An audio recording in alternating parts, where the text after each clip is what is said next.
The hip series includes 4 movements: hip flexion, hip extension, hip abduction, abduction, and hip adduction, adduction.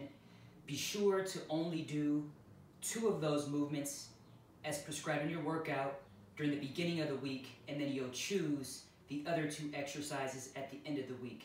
You can do these movements loaded, you can do them without any kind of a band as well. When it comes to hip abduction,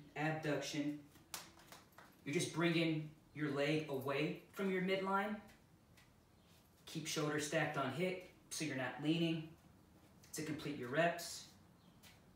For adduction, resistance is going to be against you moving that leg inside towards the midline. That's adduction.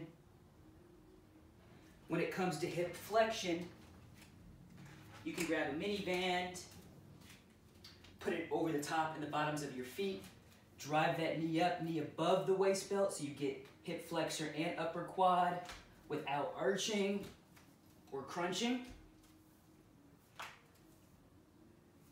And then hip extension, you can keep a mini band on or use a longer band without hyperextending the back. Keep the shoulders on top of the hip, and you can extend that front of the hip to recruit the glute max. And then I'll show you how to actually do this series on the ground as well if performing these movements standing up is too difficult. Hip series on the ground can be formed with a band or without. For abduction, abduction, clamshells is an option, which will hit the top of the glute. A straight leg, hip abduction, also works.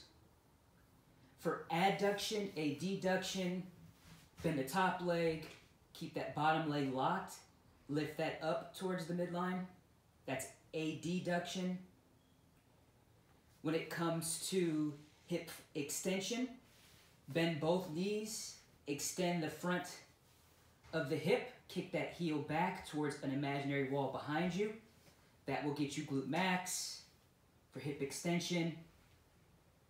And hip flexion, if you put the band on top and under the soles of the feet, line your back, start with the knees bent, draw that knee into the chest, get the knee above the waist belt, that way you get both hip flexor and upper quad.